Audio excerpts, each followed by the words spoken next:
So today I am feeling very blessed to have our teachers on one platform.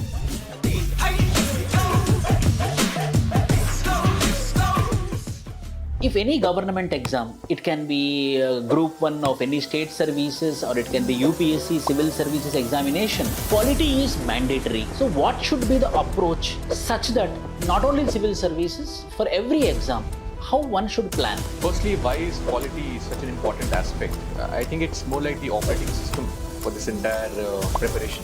How students should prepare for prelims and mains, polity subject? There has to be a difference. Firstly, we never prepare for prelims, to be very specific. We always prepare for the mains exam right from day one. So there is nothing called as separate for prelims and mains.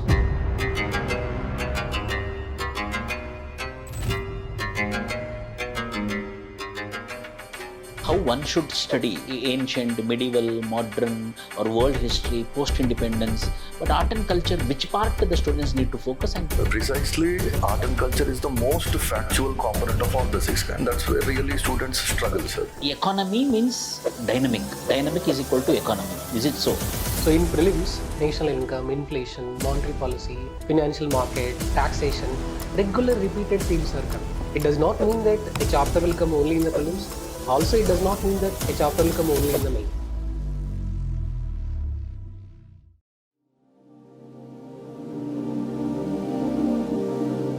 Guru Brahma, Guru Vishnu, Guru Devo Maheshwaraha. This is our Sanskrit word or the phrase which mainly talks about the importance of the teachers. The Vishnu IAS Academy was established in the year 2020. From then onwards, I didn't got any opportunity to host my own teachers. So today I am feeling very blessed to have our teachers on one platform, and today is a most important day in my life, as well as this particular video is going to help the students across the India with respect to how to prepare for civil services, prelims and mains and interview. So I feel privileged, sir, welcoming Anybav Sir, Indian Polity Sir, and Basavaraj Sir, Geography as well as Environment, and Vishnu Reddy Sir for Economy, and Uday Simha Sir. I am fan of Uday Simha Sir's class, History Sir.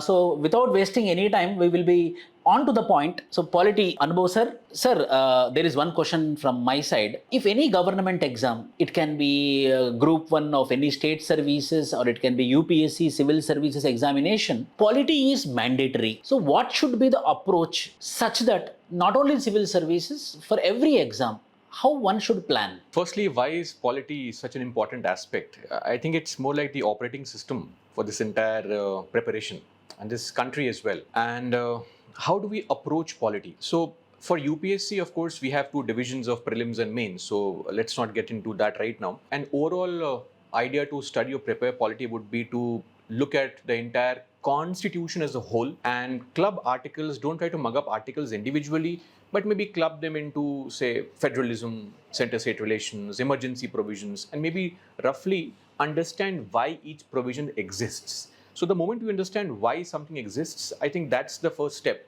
to understanding largely the point of view of this entire syllabus or the pattern of any examination. So I think that's one way to approach. Sir, Basavaraj Sir, geography is a tough subject for me also.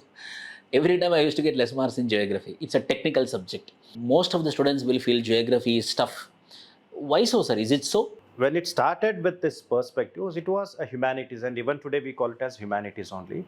But from 50s and 60s, there was a sort of revolution which took place. We call it as a quantitative revolution. So there, majority of the concepts were introduced based on science, based on some mathematics and statistics. Take an example when you are reading about oceans, oceanography. So there you have to make a data regarding El Nino, La Nina, where the science approach is required.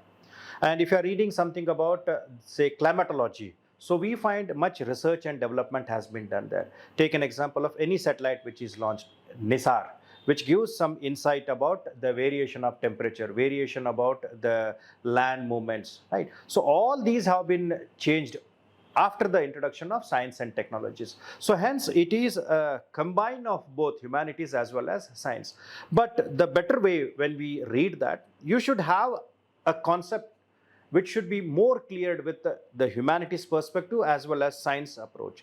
But you should be very careful that you should not involve more in technical terminology. Applications, if you read, say for example, if you're reading about any satellite, not in detail about what it consists of, its application, how it is important for us to read in the geography that.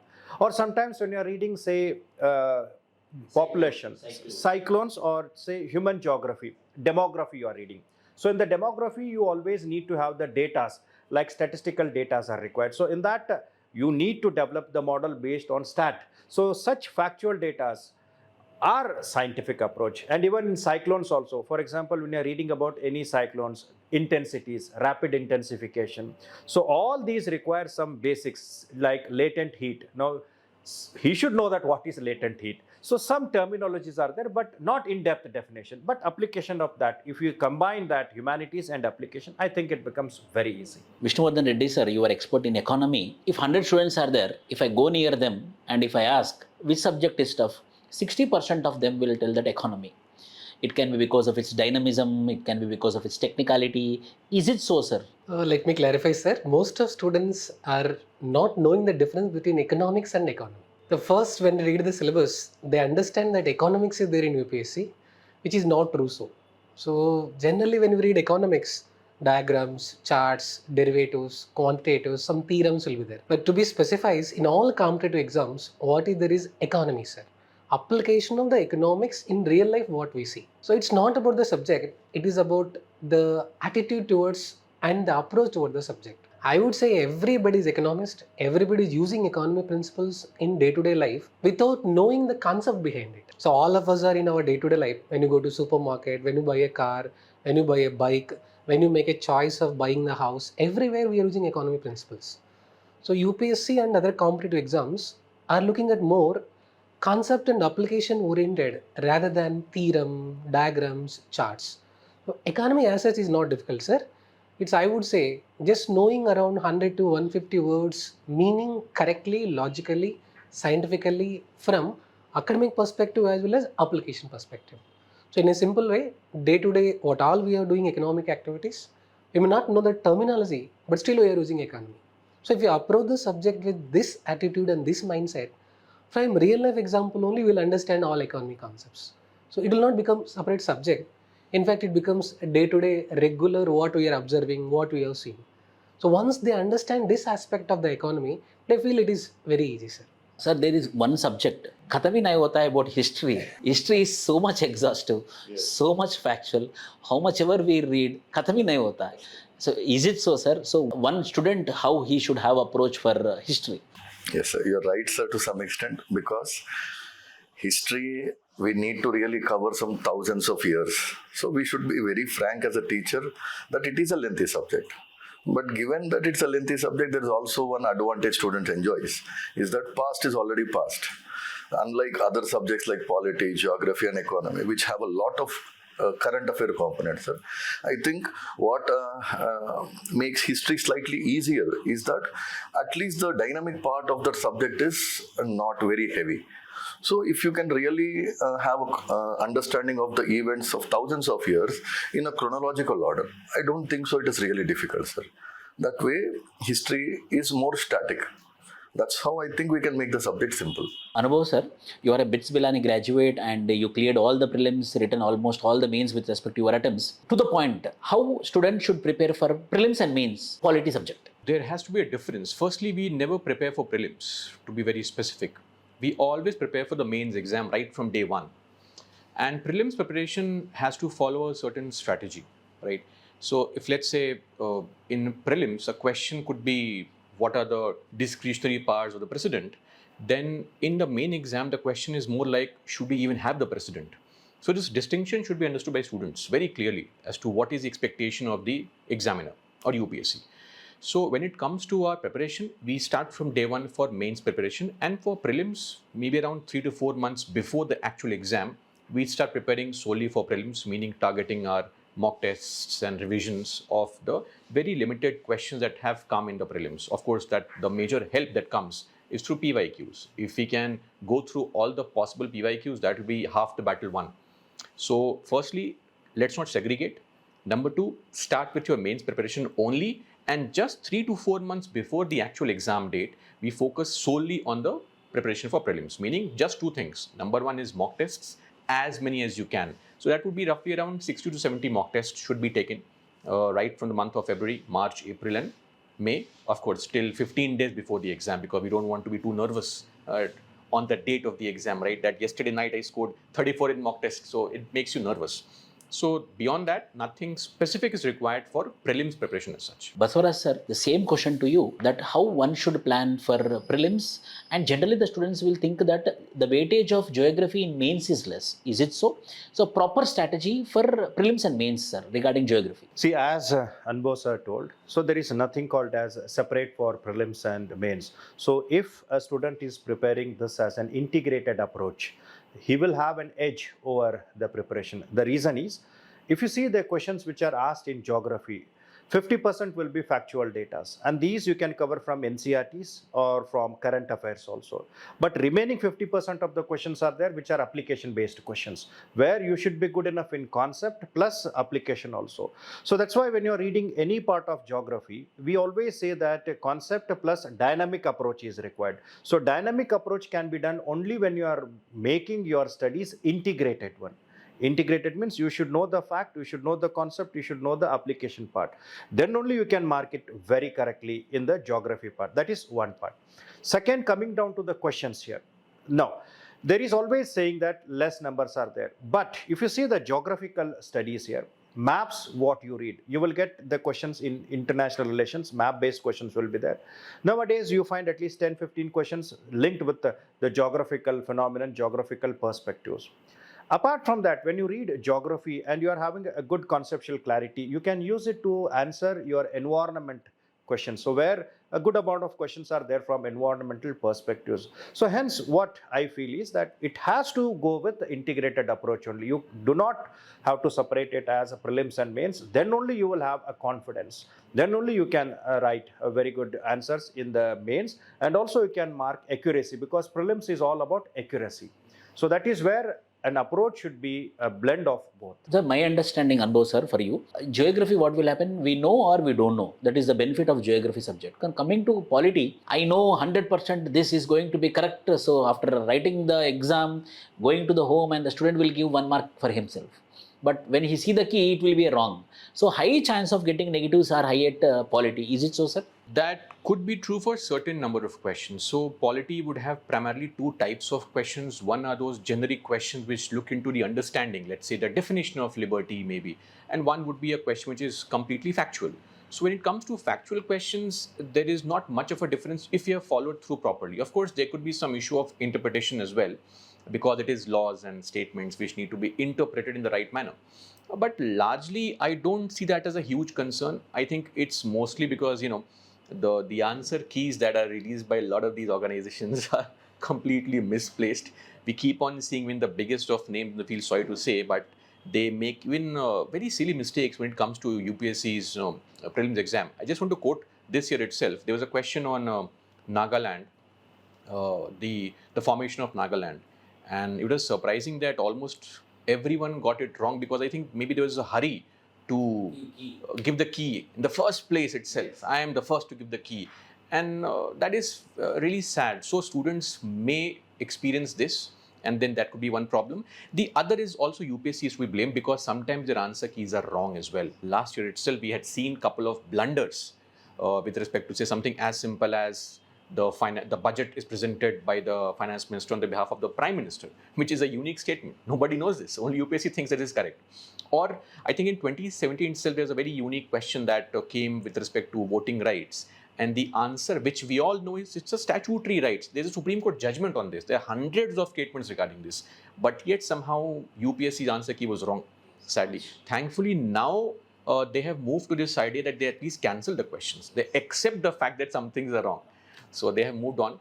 But I feel largely it is because if you study properly, if you study through a basic understanding, I don't see this as a concern, major concern. From 2026, they are going to review the key as well.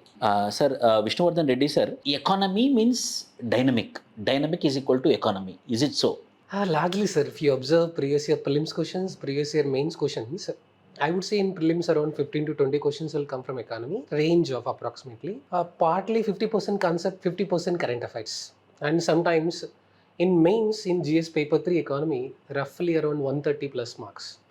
But if you look at the composition of the questions, as you rightly said, Now examiner is more tilted towards concept, current data rather than the theory.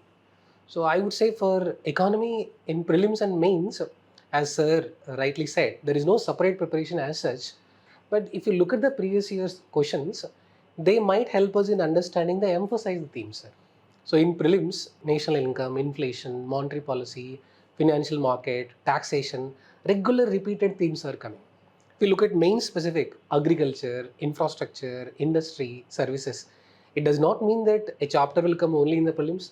Also, it does not mean that a chapter will come only in the mains. As Sir rightly said, for every micro theme in economy, they should follow triple C approach, sir. So concept they're supposed to know, current affair they're supposed to know, and current data related to that chapter from economic survey and budget. So students should have his class notes like this. Suppose he's preparing for national income chapter, all basic concepts he has to cover. What is GDP, what is GNP, what is NDP, what is NNP, measurements, methods. That is for prelims. He has to look at the previous year mains questions, based on which what are the current themes which can be asked in the exam. $5 trillion target, Viksit Bharat, potential GDP, can India become a developed nation? So this is by looking at the previous year questions, he's trying to understand what are the main themes. Plus, whenever we write the exam, before the prelims, before the mains, obvious data related to the chapter from economic survey and budget. So if a student is preparing all the chapters in this integrated manner, concept, current affairs, current data, so at the end of each chapter, students should also solve previous year prelims question, previous year mains question. And in fact, I'm surprising to say this, none of the books are the market materials. The chapters are given in an interrelated manner, which means economy should be taught in a proper manner, and one chapter is linked to the other chapter. When they understand the link, by-hearting part is less, conceptual clarity is more, interlinking is more. And for main, sir, different topics suggest different strategy, but each micro topic, they should also prepare a fact sheet, like something called obvious data, recent current affairs scheme, or any quotes which are given by our Prime Minister or President. So also when you read the newspaper, students should have that mindset where he can use that news article in the relevant chapter.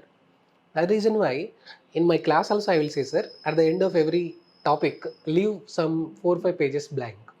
Why, sir? Because we will be able to cover current affairs till our classroom is done. After that, if any current affairs topic is related to that particular chapter, they should be able to add it. So once students get into this cycle, so obviously they'll enjoy the economy, sir.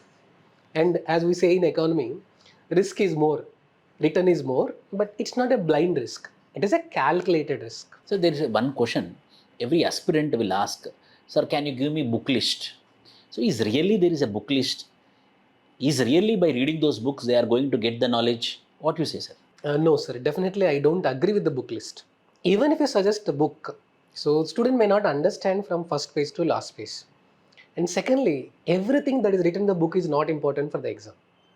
So from that books or market materials or NCRTs, all this, the summary and the essence which is relevant for the exam is what is required. So I keep on saying to the student, the most standard book or the best standard book is your handwritten class notes. Provided you should update that with the current affairs. The reason being, sir, we are filtering from 100 pages of one chapter and we're just presenting that in 10 or 12 pages to the student. So I would say, sir, most of economy books are almost around 1000 plus pages, sometimes 2000 pages also. To be precise, if you filter it from exam point of view, it will come to around 150 to 200 pages. So students should be able to know whether that is relevant or not relevant, what to read, what not to read. So I would suggest select the resources wisely and read it multiple times rather than going for multiple resources. And I keep on telling this again, your handwritten class notes is the most standard book which is available because it is filtered from various books. It also has current affairs which book does not have. It also has expected prelims questions, expected mains questions, which is not there in the book. This is what is UPSC examiner is expecting from you. So I won't agree suggesting any specific book, sir. I would be wrong on my part if I say, if you read this book for economy, your preparation is done. Because current affairs part is not there in the book. The book has covered only whatever happened till the book was written. So in this way, I would say, if student has this handwritten notes with this triple C approach, concept, current affairs, current data, then that is the most standard book. Probably his notes will become the best standard book for the next year. It will become topper's copy. Topper's copy. Sir, coming to your subject only, so if I'm not allowed to take the name, but still I'm taking the name. Indian Polity, Lakshmikant, any newcomer will buy first. He will buy this book. Go to the bookstall. So such books are there. Reading one book, they are going to get the service, or reading one book, they are going to complete the syllabus. What do you say, sir? What is your take on this? As far as Lakshmikant is concerned, for the exam, I would say yes and no, depending on the situation. So, if let's say there's someone who has no help of any coaching institute, I think that book has done a very good job with respect to simplifying facts. Because before Lakshmikant, what we had was D.D. Basu, of course, the Constitution of India. Not the shorter version, which has 2 volumes, but the thin one, which we all study. That is slightly complicated because it has a lot of references that might not be possible for any aspirant to read. So this book has done a good task at collecting everything at one place. But the problem is that this book gives you way more information that is required. I think as Indians, we have this mindset, if I'm paying 600 rupees, I need 1000 pages at least. Right? So if the book has 100 pages, I have a problem. It's not worth the value maybe. So they keep on adding more chapters, more pages, more tables, which are largely irrelevant for the exam. Maybe I think the book publishers also are targeting a larger audience, possibly for the state services as well. I'm not sure what the reason is. Now, coming to this Lakshmikant as a book, see, the problem with that book is that if any aspirant comes to me and says that, sir, I've prepared from Lakshmikant and I've done it thoroughly, I tell them that's great. You're now fit for prelims or mains 2015, not 2026, sadly. And that's the reality. Because of lack of updated information, number one, as Sir also said. Also because that book, I don't know why it does not simply take into account the mains perspective at all. And that's a big problem with the book. It is like a guide, it is like a facts. It simply does not take into account the mains perspective. Even if some topic has been asked multiple times in the mains, still it carefully chooses to ignore it. What's the reason? We don't know. So the real concern would be the class notes of any faculty or any organization. Again, depending on whether they put in the hard work or not, because the real problem in today's market is everybody or most people, without taking the effort, are simply following Lakshmikant and their entire notes are built around Lakshmikant. So if a fact is wrong in Lakshmikant, you will see that wrong everywhere because they copy from there. I'll give you a simple example. For so many years, a factual mistake which was mentioned in Lakshmikant was the removal of vice president in the Rajya Sabha, which requires an effective majority. But the book talked about a simple majority. In fact, big faculties had an argument with me regarding this, that no surveys it mentioned. We had to show them the constitution. So this means that people are not reading the constitution also. That's not fair. Something as simple as the cabinet committees. Since 2019, the chairperson of one cabinet committee on parliamentary affairs has been modified to a defense minister. The book contains the same information, and everywhere you find the same information. So I think it is doing this job as well of misguiding all the other teachers, not just aspirants, sadly. But otherwise, the book is good in terms of prelims perspective. But again, the point is, it requires too much of effort to cover a very small, narrow ground of 16, 17 questions. Too much of effort is required. And then in the mains, it's almost 20, 30%, not more than that. So that is a good book as a starting point, and especially if you don't have the benefit of any coaching institute. I think for that category of people, it's a great book, undoubtedly. Uday Simha Sir, art and culture, how one should study? Well, because ancient, medieval, modern, or world history, post-independence, but art and culture, which part the students need to focus? And prelims as well as in mains also, there are numerous questions coming from this art and culture part. Actually, sir, if you look at history, there are nearly 6 components, sir. Ancient India, medieval, world, modern, post and art and culture. Precisely, art and culture is the most factual component of all the 6, and that's where really students struggle, sir. That's a fact, because the books available in the market are so many. There are a few books which students keep referring to very commonly, sir. I don't want to take the name, many of the students know that. But still, the problem is in identifying the important areas, sir. Because art and culture, there are so many facts that we need to study. So I suggest, sir, for the students that try to focus on certain themes like architecture, literature, sculpture, dance, etc., and literature. These are some basic components, sir. And within these also, they should focus more on those things which have appeared in the news, in the current affairs. For suppose some reason Bharatanatyam has come in the news, so I'll ask the students to particularly look into that section of Bharatanatyam instead of going and studying all the classical dances of India. And on a overall, sir, art and culture, the strategy I generally suggest to students is go by the themes, and within the themes you should have a clean chronological order. For suppose we take architecture. From ancient India, we should go from a chronological order, ancient and medieval. And within that chronological order, we should also keep in mind the regional variations, sir. For instance, architecture within Hinduism is having three types: northern, southern, and central. That is, northern is Dravidian style, southern is northern is Nagara, southern is Dravidian, and the mid part of India, the Deccan part, it is Vesarasa. So, like themes, chronological order, and regional variations. If they can do this part, sir, I think that should become easy. But at the end of the day, art and culture is definitely the most difficult section of history, sir. If I'm not exaggerating myself, what is my personal feeling apart from this academy? The most intelligentsia of the country. Why? Because a ranker will get rank and he will leave his preparation. But the faculties are the machines. They need to develop on daily basis. They are like a cog in the plant. So every time they need to update. So you are the megastars or superstars of the civil services field. So, sir, if I ask you one question, that is polity. Not only polity. Polity is a factual subject, static subject, but whereas governance is a dynamic subject. I feel that most of the students think that by reading polity, they are reading governance as well. But my personal feeling is governance is tougher than polity. So how one should have an approach for governance as well in continuation with polity? As you said, it's actually correct that polity, of course, we do have some dynamic elements to polity as well. But coming to governance, I think the questions on governance are largely subsumed or merged with the social justice questions. So very difficult to segregate actually. And secondly, there is no standard book on governance. Of course, we have publications, but those are again largely completely exam irrelevant. So for governance, one advantage for students is that we don't see too many questions on governance, luckily for them, right? It's either mixed with social justice or it's mixed with polity. So they have that political background. Let's say a question on CBI and a question on RTI, etc., citizens charters.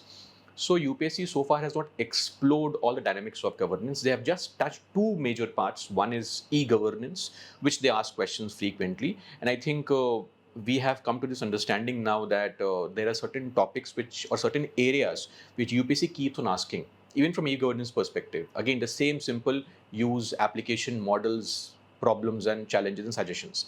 If you can create your own notes around these topics, you are good to go. Just keep on adding the schemes that have been launched in the country in the last 1 or 2 years. That gives you a current perspective, or rather that gives your answer a current perspective. Second, one more topic that UPSC keeps on asking is about civil service reforms. I think this is also an interesting topic for students because they would love to have some reforms, maybe reduce an optional possibly, or maybe lesser papers, we don't know. So again, from that topic as well, UPSC has so far stuck to asking just one thing: reforms. Economic reforms or exam-based reforms, whatever. So luckily for aspirants, so far UPSC has not explored all the dynamics of governance. But coming to how to prepare for it, I think again, as I say, class notes of an organization is way better because it keeps into account the latest changes. But just to also tell you something here, we do sometimes create this unnecessary pressure on updating current affairs because UPSC focuses largely on contemporary events, not exactly current events. Of course, if you put in a current affair event in your answer as an example, that boosts your answer. But the amount of effort we need to put in for current affairs, that should be in proportion to the benefit. Almost entire paper 1 does not have current affairs, paper 4 does not need current affairs, your optional in most cases would not need current affairs, your essay does not need current affairs, even paper 2 large part of it does not require too much of current affairs, paper 3 also may not require too much of current affairs, largely contemporary events, and yes. So if paper 2 and 3 are ignored, large part of your syllabus does not need current affairs, and if I put in 4 hours of effort every day in current affairs, that's again wrong completely. So if you can focus on the static portion, it also helps us easily understand current events. So I think that's the way to go for governance as well. have a strong command over polity, and that will help you understand any new thing or new change that has happened. Of course, some kind of scheme or program that has been launched for the betterment of people, that is something you need to update yourself with. So that is the effort that is required, nothing more than that. Sir, Basavaraj Sir, environment part is the extension of geography. It's true, I think so. And the number two, as Indian Forest Service and Civil Services have a common prelims. So forest, hence environment. So 15 questions, approximately 15 questions are from prelims, environment part. So how one should have an approach for environment as an extension to geography? See, as you told, sir, as this IFS exam is also linked with this preliminary stage, so obviously the number of questions will be more in the environment part. And apart from that, in the general perspectives also, if we see that environment is nothing but the physical space surrounding you. So it means that it includes land, it includes air, it includes about the water also. So all types of biotic and abiotic contents is referred as the study of ecology, right? Or we call it as a study of environment, right? So when you study all these interaction and all, we call it as an ecology, a simple definition. Now, to know these biotic and abiotic factors, one should be good enough in their basics. Now, if you're talking about abiotic factors, so you have to be good enough in the lithosphere, you have to be good enough in atmosphere, you have to be good enough in the oceanography part, that is hydrosphere. And this can be done only when you are thoroughly good in your basics of geography, that is physical geography, geomorphology, oceanography, and climatology. Now, climatology variations are there, like temperature variations are there, pressure variations are there. There are reasons for their variation. Now take an example of rainfall pattern, climatic aspect. So that you will read in your environment part also. But rainfall pattern in India, you are reading as a part of geographical approach. Take monsoon. Now this monsoon, what we were getting some 40 years back, 20 years back is not the same. So even though we say that it is 100 days of rainfall, but it is not 100 days of rainfall. Monsoon gambling. Gambling is there. So that means that if you are good in the basics, then you can link that with your ecology part. More questions will be there with the basic part and also with the relevant current affairs. And that's what, as he says, that contemporary is required. And geography, to be very frank, we say it is dynamic in the nature. But this dynamism is not associated with daily or monthly basis. It is geological perspectives. So one single point of geography is nothing is permanent. The earth itself is not permanent. Universe is not permanent. So it means that it keeps on changing. At the best, we say it is stable or stability. Himalayas are stable, but they're not permanent. So this aspect, what we study in geography with the geological perspective, is apparently covered in other subjects also. And when you talk about ecology, it talks about the same things, how they are related, the biotic and abiotic components. And if you are good in these parts, then the contemporary part will be easy. And when you link that with the current affairs like COPs, which are taking place in Belém, or CBDs, Convention on Biological Diversity, is there, see. And the new terminologies like when you say direct air capture, which are a part of geoengineering also and part of some climate mitigation parts. Now, if you know that what is geological sequestration, only you can write if you are having good knowledge of geography base, right? So carbon sequestration and all. If you are having basics of that, then I don't think you will have any problem. So hence, complete understanding of geography will give you a base, and on that base you can create the current affairs. And when you club that, then it becomes very easy.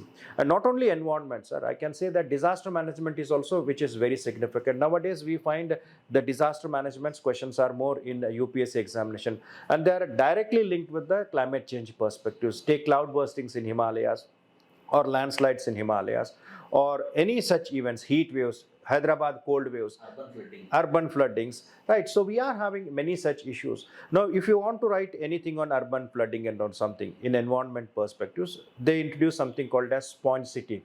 Now, if you don't know permeability and non-permeability, how you will maintain that? So hence, basics of geography, the terminologies will help you to fetch the key terms which will reduce the content, and that will give you more in the writing capacities. Vishnu Reddy sir, economy is incomplete without economic survey reading and budget reading. So whether it's inevitable to read economic survey and budget, if yes, how we have to read? Partly yes, partly no, sir. Because everything in economic survey and budget is not required for the exam. I have seen so many times faculty, institutes, they're flooding with so much of numbers, which are all the numbers are not required for the exam. Suppose I have studied something called national income chapter. But what happened to that national income in the last year? What is the estimated national income in the upcoming year? This is only called as economic survey aspect and budget aspect. So I would say in economic survey, every page from first to last is not important. In budget also, every number that is mentioned in the document is not important. That's why, sir, in presentation of budget itself, while budget is presented, it is one specific document called highlights of the budget. Means in this year specifically, what are the new themes which government is focusing on? And what is the status of whatever targets we mentioned in the last year? So this is the link, sir. So students should read economic survey and budget from the aspect of last year what happened. In agriculture, for example, there was a target. Why we could not achieve the target? And to achieve the target in this year, what government is planning. So with this mindset, they should look at the numbers. And there are some specific data, sir. How changes are happening, trends are happening. In trade, in agriculture, in external sector, imports, exports, GDP. And for example, sir, we study a concept called fiscal policy. Everybody knows the definition of fiscal deficit. But examiner is clever. In prelims, he'll take one fiscal deficit data from economic survey and throw that statement in the question. So he knows fiscal deficit. But he did not see fiscal deficit in economic survey. He did not see fiscal deficit in the budget. So when you are reading, you should, after completing a chapter, look at the obvious data from economic survey. And when I say obvious data, I'll tell them, sir, macroeconomic picture. So after watching a movie, if I ask you whether a movie is good or not, so you will say some 2-3 aspects. Music is good, story is good, something like that. After reading a data in economic survey and budget, what is your understanding?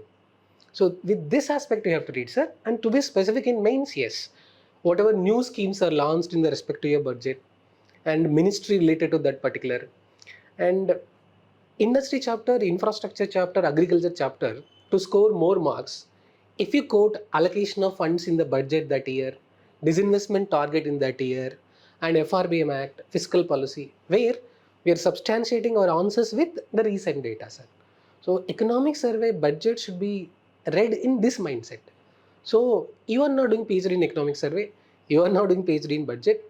As a common man, you are just understanding what happened in the last year, what is happening in the current year, to be more inclined with UPSC syllabus orientation. Because never they asked, discuss highlights of budget. They never asked, quote the data from agriculture. No, you make use of the data in your answer writing. So this should be the approach, sir. That's why I suggest them summary of economic survey, summary of budget, highlights of economic survey, highlights of budget, and some new prominent things which you observe, trends, changes. So, and relevant schemes which Prime Minister mentioned, Finance Minister mentioned, or any constitutional authorities have quoted in their reports. So obviously examiner mindset is towards that. So they might ask. And sometimes, sir, this year mains also, in economic survey somewhere, in analysis of the chapter, 1 or 2 lines is mentioned. Examiner is directly picking up that line and is putting as a mains question. Meaning he is not expecting the entire data. He is expecting story before it, story of it, and what may happen. So economic survey and budget should be studied like this, sir. You gave very good insight, sir. Why? Because most of the students, they will be taking the printouts of 300 pages economic survey, budget, and they will be reading, they will be listening to the budget sessions, and they will be making notes by watching the TVs and all. So they will be spending much of their time for this. To say, instead of becoming a district collector, they are becoming book collectors. But don't judge a book standard based on the number of the pages. We should judge a standardness of the book based on the relevance to the exam. Uday sir, prelims is very near. So history is a lot of students confused. Why? Because I told students, general studies, our batch students, they asked me, sir, please ask sir this question. How one should prepare for prelims in history? Sir, as all the other faculty have said, sir, I'll definitely no faculty will suggest a complete segregation between prelims and mains. As from the day one, we study it as a story, sir, as concepts we collect. But when it comes for prelims, definitely it will be fact heavy. So we need to mug up some facts and memorize them. And the point here is, sir, one thing we should understand in prelims is that the answer is hidden in the options itself. So if you're not able to remember the entire fact completely, at least you should be in a situation where you can recognize and eliminate the wrong answers. That will definitely help us to some extent, sir. So for particularly prelims, I'll suggest students that they should have list approach. For example, there are all the different dynasties and the different kings associated with the dynasties and some wars that are associated, some titles they have. So probably we can do that one thing, sir, that all the different dynasties that ruled India in a chronological order along with their kings and the wars that they have done or some titles that they have, etc. For instance, there are some other charts also we can make, sir. For example, if we go to ancient India, we get a Gupta ruler called as Chandragupta II. And that man maintained some 9 scholars in his court, what are called Navaratnas. Now this is one set of Navaratnas we get in ancient India. A similar set of Navaratnas we get in medieval India, whereas it was held by Mughal Emperor Akbar. Akbar also had 9 scholars in his court. And likewise in Vijayanagar Empire we have Sri Krishna Deva Raya, who had 8 scholars in his court, called as Ashtadigajas. Maybe again these all will be one set of list that they can maintain. So I think, sir, for prelims particularly, the timeline, chronological order must be there in for sure. And apart from that, for factual part, this list will definitely come to some extent, sir. Now, the last round, which in mainly TV shows they call it as rapid fire round, and I call it as radical round. So the questions are going to be radical. Sir, Anybav sir, there is a Vijayebhava program for clearing prelims. The program is going to come from Vishnu IAS Academy. So really this Vijayebhava is going to help the prelims aspirants, sir, for 2026? So as far as the program is concerned and considering what we are offering, of course, looking into also the aspect of last year's performance and last year how many, see again, the idea should never be to force the aspirant to showcase that, see, questions came from our module. Of course, I mean, it's very difficult to pinpoint all these things and it seems like a selling gimmick. But largely for those aspirants who have been preparing the entire year, mains focused, answer writing, practice, etc., it's a great tool for them to summarize their knowledge, right? Be prelims ready, because solving MCQs is in itself an art which requires some kind of practice. What to know for the prelims is different from what to know for the main exam.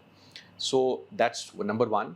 And second thing, for those who have limited time, this tool, last year at least, it proved to be efficient for a lot of these students who did not clear prelims for the past 3 years. I'm sure you are aware, of course, they message you and all that they have cleared the prelims exam, that is surprising, etc. And of course, we don't publish all these things too much also because it feels too much like marketing. But that's a great thing when somebody comes and says, that's why I failed last 3 years, but thanks to this program, I cleared the prelims. That gives you that sense of contentment as well. So the way the course is designed, the way it is structured with respect to various faculty covering various aspects in limited time frame, also including the theory part on explanation, plus the regular tests, MCQs. This is something very unique because I've been part of multiple other programs like this in the past as well, where largely programs are either based on explaining the theory or based on just randomized MCQs. We're trying to take that hit, how many questions can come from my 100 questions. That never works like that, right? So I think rather than people randomly searching on YouTube that 10 days to clear polity, 1 day to clear history, and 30 minutes to clear geography, join some course like Vijayebhava, which can cover everything properly from the exams perspective, which has a team which is dedicated towards this solely and focused on helping you clear prelims. So that is our idea and perspective of Vijayebhava. So Sir had gave a very good insights on Vijayebhava program, which is rapid revision program for prelims.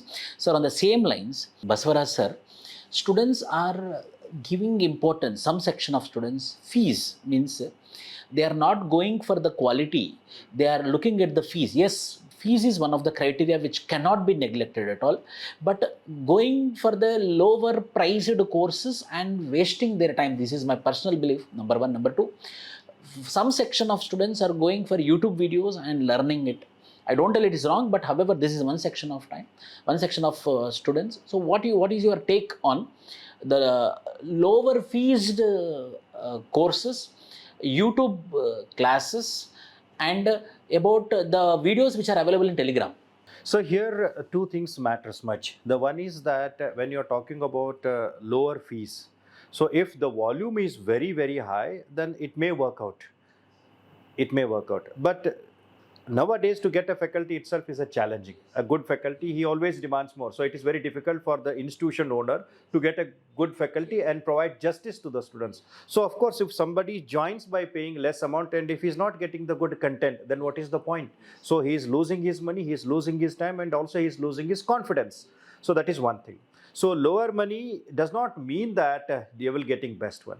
Right, and at the same time, if you are making very high amount of fees also, it does not mean that we are giving the best quality.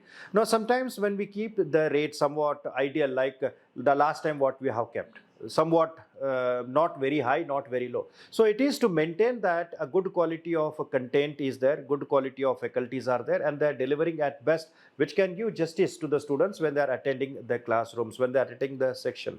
And of course, I do agree that it is a very small period of a time, and in that you have to make a consolidation, and you should also make a quick revision to that. So in that case, you need to have a person who is having a better grip on the subject rather than having something new. So getting faculty with that point becomes very, very difficult. So that means that it is not about the price, not about very high, not about very low. Ideally, the cost, the remuneration, what I say, kept by this academy, say Vijayebhava and all, it is ideally good enough, sir, because it will give a proper justice where they will get a good amount of experience faculties and that. So Telegram videos, you will get, it's not authenticated. That is one thing. Second thing is, you don't know that whether it is 100% correct or not, because there is no justification, there is no track on that, there is no such. And again, when you read any data with YouTube and all, you don't get clarity on the subject. You are just going with the flow. Wherever when you stuck, you will not get any clarity. But here you will get a clarity. Why? For whys you will get answer here. In the YouTube, you don't get whys. You have to just go with that. And it is very difficult to make the notes, and your doubts will not be linked with that. So that is where some areas I say that, of course, some areas I can say that they may be good enough, but not all the areas they can be good in the YouTube. And to be very frank, sir, can we say that good content is there or excellent content is there free of cost in the YouTube? So how it is possible? So it is something where you have to be some calculative in that, but it's about very short period of a time where you have to be using both the parameters, right? So of course that budget is also very much important in that part. So that's what I feel, sir. Vishnuvardhan Reddy sir, from your heart, if you want to recommend Vishnu IAS Academy, whether you will recommend, if you recommend, what are the factors? If you don't recommend, what are the factors? The positives and negatives of Vishnu IAS Academy. Definitely, I would recommend, sir. The reason being, once before students selecting any course, first you should look at the faculty, and if possible, they can interact with the faculty. That flexibility and option is available only here. For being the optional, so student can come and interact with us, even including GS subject also. First and foremost criteria is faculty. Second, curriculum. Whether classes are being held in a correct manner, in a synchronized way. Suppose if we teach 1 week one subject, 1 week one more subject without completing any subject, it does not create any clarity in the student. So second is curriculum. Third, support system. Suppose student is having online problem, offline problem, or some answer writing correction somewhere. So third is non-academic support. So from all. So fourth, as you rightly said, comparative analysis. So compare the cost, compare the fee, compare the facilities, and the availability of director, as you said, you are always available, sir, 24/7 in WhatsApp. Anybody can call you directly. I have not seen this flexibility with the other academies where I have worked. And most important, you can come and interact with our own students who are there in the current batch. So I feel the satisfied customer is the best word of mouth, the best advertisement. So when a student comes and says to us, sir, we got help from your course that we cleared this exam, I think that itself is a great achievement. So again, sir, in the market, now everybody is doing cutthroat competition in economy language, predatory pricing, cutthroat competition, whatever. Students should be very careful. I would say misinformation more in the market rather than the information. So students should do some research. Don't immediately join in any class, including Vishnu IAS Academy. You come, listen. So ask the counselor that we want to attend classes for a couple of days. You want to interact with the faculty. You want to interact with the old students. And still, if you have any clarifications, so fee consideration also is given by the academy as it is. So considering all this, a holistic package is given. And most important, sir, we are not looking at student as a customer. We are not looking at student as a customer. In fact, we are looking at student as a child whose future is given in our hands with so much of trust by the parents. So that is the reason why, as you told, the ACP sir will be calling us and asking how his son is studying. So it means look at the trust that they have.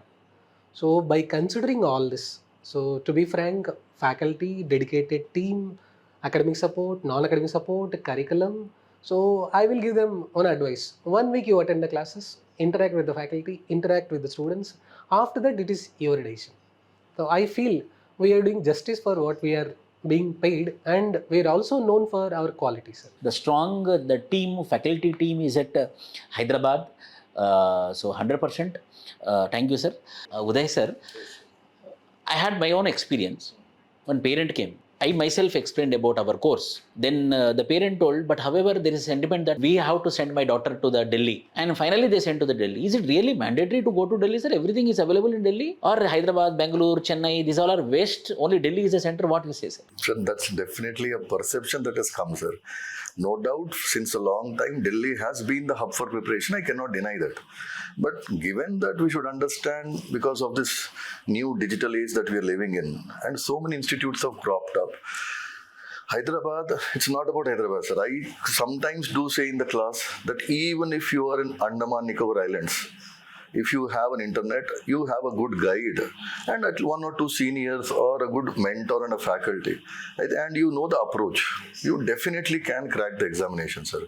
It's all a fascination, sir. And students, many of the students in Delhi, if I'm not being very wrong in saying this, they do go there for not studying, more for enjoying. They have a freedom from parents. No one is watching. No one is watching them. I see some of my students still are there in Delhi, sir. They live in live-in relationships. They are smoking, drinking, and all these things. And they think that they are doing very good. Sir, and there are so many students who are slogging in Delhi for last 6 years and 7 years and finally end up without any rank and all these things. So I don't think so, sir. Going to Delhi is any essential, and given the pollution levels, the cost of living over there and lack of food, and many students start getting health issues. And all these things, sir, I feel, okay, in Hyderabad, we do have a kind of an ecosystem here. And given the kind of support we give at Vishnu IAS, And cost of living is very less. very less, sir, very affordable over here. And moreover, you're at home and you're not far away. Your parents are not worried about your well-being. You at least will not get sidetracked in love stories, this live-in relationships and all. These are not certain things that students should do this. Youth is a time where you have a lot of energy, but you should channelize it in a correct direction, sir. Probably the kind of parental control that is to some extent essential, sir, will be better at a home place, I think so, sir. So Uday sir, the summary is, when the same quality, the same content, the same ecosystem is available at Hyderabad or else any other place, you can stay in the same place. No need to go for Delhi. Delhi is just a myth which was been created. The same resources. We have Anybav Sir from Uttarakhand, we have Basavaraj Sir from Karnataka, and Vishnu Reddy Sir will be teaching at Bengaluru. Uday Simha Sir, I am only fan of Uday Simha Sir. So the best are here. So finally, I want to conclude, sir. So we have the passionate polity sir, Anybav sir. In YouTube also we have demo classes of Anybav sir. The fabulous classes. Why? Because he will link each and every topic. Yes sir, this is true. He will link each and every topic with current affairs, contemporary links. So sometimes I also get shocked, how he is linking, how he remembered in that particular point of time. And the PPTs which you make, which are like memes type of YouTube, PPTs, which make me interesting, then obviously average student also will be interesting. And Basavaraj sir, a subject, it's nothing but a geography itself is teaching us geography subject. So Basavaraj sir is equal to geography, geography is equal to Basavaraj sir. And Vishnu Reddy sir, economy, see, obviously, how much we have to study, how much we should not study, that is also a wisdom. What we have to study, what we should not study, that we can learn from Vishnu Reddy sir. Why? Because time is most important. Within the time, if he completes the subject, within the time, the students will not be bored, such that, yes, after, I also spoke with the students when they are coming. Couple of times I took review. Review means how the class is. They told how much is sufficient the sir will teach. That is also a skill. That is not a skill, that is a wisdom. Uday Simha Sir, I am only fan for Uday Simha Sir. Sir, your classes are really like a story. It's a storytelling. You should also watch, sir, once. It's like a storytelling, a story how small children will be listening. I also listen to the story of history subject. It's really very great privilege. I am blessed to have you 4 people, and becoming a host is also a very great opportunity for me.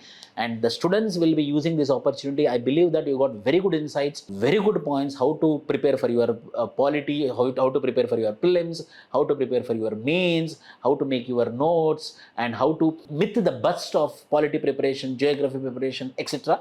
Thank you very much, sir.